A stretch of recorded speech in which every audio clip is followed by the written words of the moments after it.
목사님, 왜 저는 매주 설교를 들어도 그 말씀이 하나님의 말씀처럼 들리지 않을까요? 궁금합니다. 네, 조금 심각한 질문을 해 주셨는데요. 답은 육에 속한 사람이기 때문입니다. 내가 정확하게 육에 속한 사람이기 때문에 설교가 엄중한 하나님의 말씀으로 들리지 않고 교양 강좌나 강의처럼 들리는 것입니다. 중요하니까 한번 따라해 볼까요? 내가 육에 속한 사람이라서 설교가 교양 강좌나 강의처럼 들린다. 꼭 기억하시기 바랍니다. 고린도전서 2장으로 가서 이 문제에 관해 좀 더 설명을 드리겠습니다. 말씀 봅니다. 육에 속한 사람은 하나님의 성령의 일들을 받지 아니하나니 이는 그것들이 그에게는 어리석게 보임이요 또 그는 그것들을 알 수도 없나니 그러한 일은 영적으로 분별되기 때문이라. 육에 속한 사람은 성령의 일들을 받지 않는다고 되어 있죠. 지금 우리가 살고 있는 이 시대에서 가장 중요하고 대표적인 성령의 일이란 무엇이겠습니까? 한번 생각해 보세요. 오순절 마가의 다락방에서처럼 방언하는 것입니까? 제자들처럼 귀신 쫓는 것입니까? 아니죠. 그럼 무엇이겠습니까? 바로 설교를 하나님의 말씀으로 듣게 하는 것입니다. 그래서 말씀해 주시는 하나님의 뜻을 우리로 하여금 살게 하는 일입니다. 이게 이 시대에 가장 중요하고 대표적인 성령의 일입니다. 맞죠? 따라해 볼까요? 성령의 일이란 설교를 하나님의 말씀으로 듣게 해서 하나님의 그 뜻을 우리로 하여금 살아가게 하는 것이다. 마음판에 단단히 새겨 놓으시기 바랍니다. 그런데 육에 속한 사람은 이러한 성령의 일을 받는다고 했습니까? 아님 못 받는다고 했습니까? 못 받는다고 했지요. 그래서 왜 설교가 하나님의 말씀처럼 들리지 않을까요의 답이 내가 육에 속한 사람이기 때문입니다가 되는 것입니다. 더욱이 이러한 육에 속해 있는 사람이 하는 생각은 사망을 불러옵니다. 하나님과 원수가 되게 합니다. 그래서 하나님의 뜻이 무엇인지 대놓고 가르쳐줘도 굴복할 수 없는 인생이 되고 맙니다. 결국 지옥 가는 인생이 되고 마는 것입니다. 솔직히 생각하지 않는 편이 더 나은 것입니다. 따라해 볼까요? 육에 속해 있는 사람은 생각하지 않는 것이 더 낫다. 왜냐하면 그 사람의 생각은 사망이고 하나님과 원수가 되기 때문이다. 이게 로마서 8장의 얘기입니다. 말씀 봅니다. 육신을 따르는 자는 육신의 일을, 영을 따르는 자는 영의 일을 생각하나니 육신의 생각은 사망이요 영의 생각은 생명과 평안이니라. 육신의 생각은 하나님과 원수가 되나니 이는 하나님의 법에 굴복하지 아니할 뿐 아니라 할 수도 없음이라. 6절에 나와 있는 육신의 생각은 육에 속한 사람이 하게 되는 생각입니다. 맞죠? 사랑하는 여러분, 내가 육에 속해 있는 사람이라서 육신의 생각밖에는 할 수 없거든.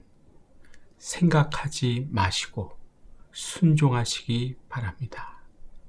그래야 하나님과 원수가 되지 않습니다. 우리 목사들이 볼 때 가장 안타까운 분들이 이렇게 교회를 다니면서 육신을 따르며 육신의 일과 육신의 생각으로 사는 분들을 볼 때입니다. 이런 분들은 말씀에서도 확인한 것과 같이 절대로 하나님의 법에, 뜻에 굴복하지 않을 뿐 아니라 할 수도 없습니다. 아무리 강하게 설교를 하고 만나서 상담을 해도 꺾을 수가 없습니다. 순종이 어렵습니다. 하나님과 원수가 되어 있어서 그렇게 하는 것입니다. 벌써 육에 속한 사람이 되어 있어서 이렇게 하는 것입니다. 따라해 볼까요? 육에 속한 사람은 하나님의 법에, 하나님의 뜻에 절대 굴복하지 못하고 고집만 세운다. 내 이야기가 아니어야 할 것입니다. 그런데 이 이야기가 속상하게도 내 이야기라면 어떻게 하시겠습니까? 다시 말해, 내가 육에 속한 사람이 되어 있고, 그래서 매 시간마다 듣게 되는 설교가 하나님의 말씀으로 들리지 않으시면 어떻게 하시겠느냐 하는 질문입니다. 설교를 교양 강좌나 그저 좋고 유익한 강의로 들으시면 어떻게 하겠느냐 하는 질문입니다.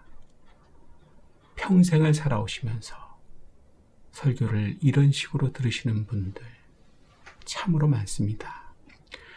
본인은 절대 안 그렇게 듣는다고 하시지만 사는 모습을 보면 분명하게 확인이 됩니다. 설교자를 대하는 태도를 보면 정확하게 확인이 되는 것입니다. 여러분, 제가 묻겠습니다. 육에 속한 사람이십니까? 지금은 육에 속한 사람이라서 항상 육신의 일을 도모하고 육신의 생각으로 내 미래를 채우면서 하나님과는 원수가 되어 살고 있습니까? 맞다면 내가 이런 사람이라면 회개하고 다시 시작하셔야 합니다. 그래야 삽니다. 하나님 도와주실 것입니다. 그렇다면 구체적으로 어떻게 회개해야 할까요? 시편 6편 1절 2절과 같은 회개입니다. 말씀 봅니다. 여호와여, 주의 분노로 나를 책망하지 마시오며 주의 진노로 나를 징계하지 마옵소서. 여호와여, 내가 수척하였사오니 내게 은혜를 베푸소서. 여호와여, 나의 뼈가 떨리오니 나를 고치소서. 다윗이 육에 속해서 밧세바를 범한 후에 결과로서 생명의 위협을 받을 때 다윗이 한 회개입니다. 내용이 뭡니까? 심판을 면제해달라고 하는 것이 아니라 자비하심으로 징계의 수위를 조절해 주시고 자신을 고쳐달라고 하는 것입니다.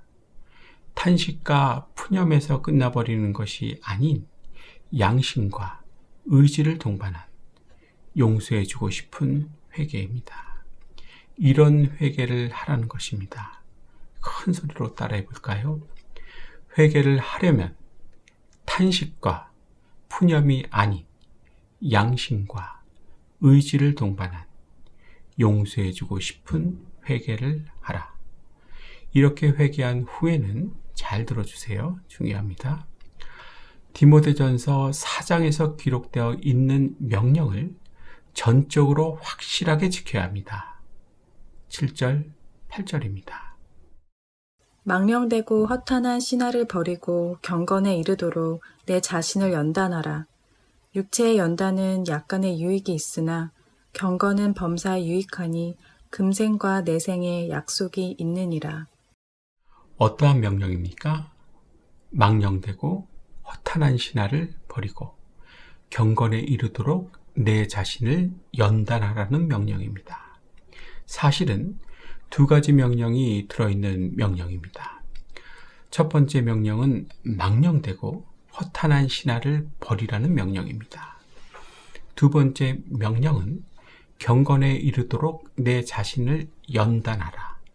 다시 말해 경건해질 수 있도록 영적인 훈련을 하라는 명령입니다. 이 명령을 지켜야 하는 것입니다. 왜죠? 아시는 바와 같이 경건한 사람이 영에 속한 사람이기 때문입니다. 영에 속한 사람이 되기 위해서는 영적인 훈련을 해야 되기 때문입니다. 그렇지 않으면 다시 육에 속한 사람으로 돌아갑니다. 따라해 볼까요?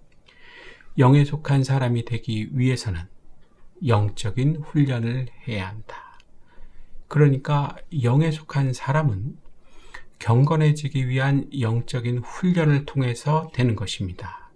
미리 정해져 있는 것이 아닙니다.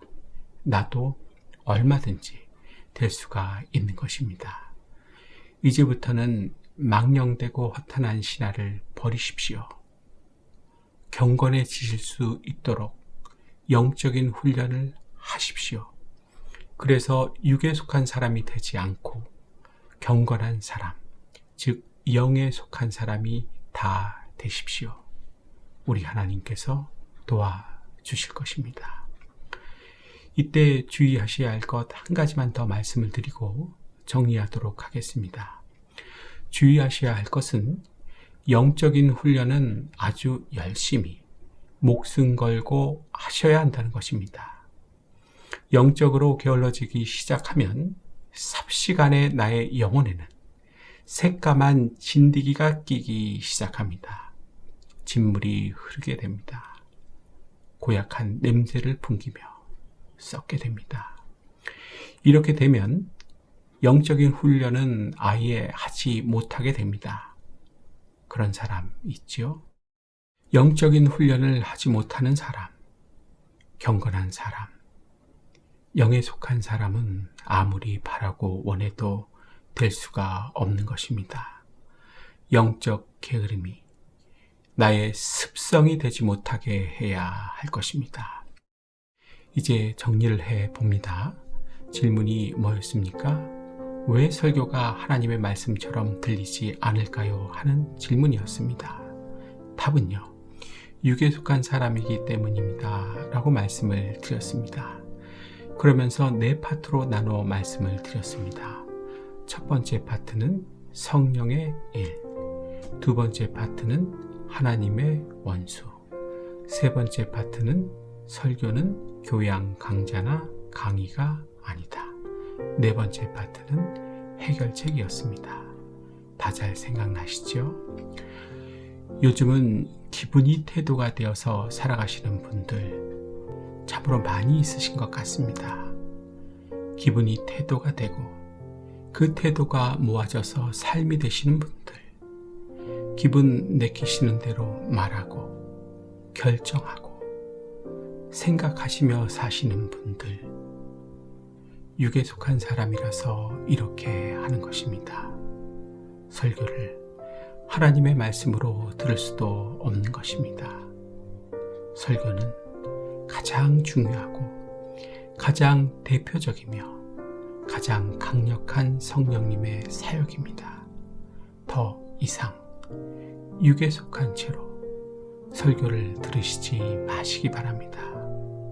설교를 나를 향하시는 레마의 말씀으로, 진정 레마의 말씀으로 들으실 수 있기를 축복하고 또 축복합니다. 오늘은 여기까지 하겠습니다. 여러분 잘 들어주셔서 감사합니다.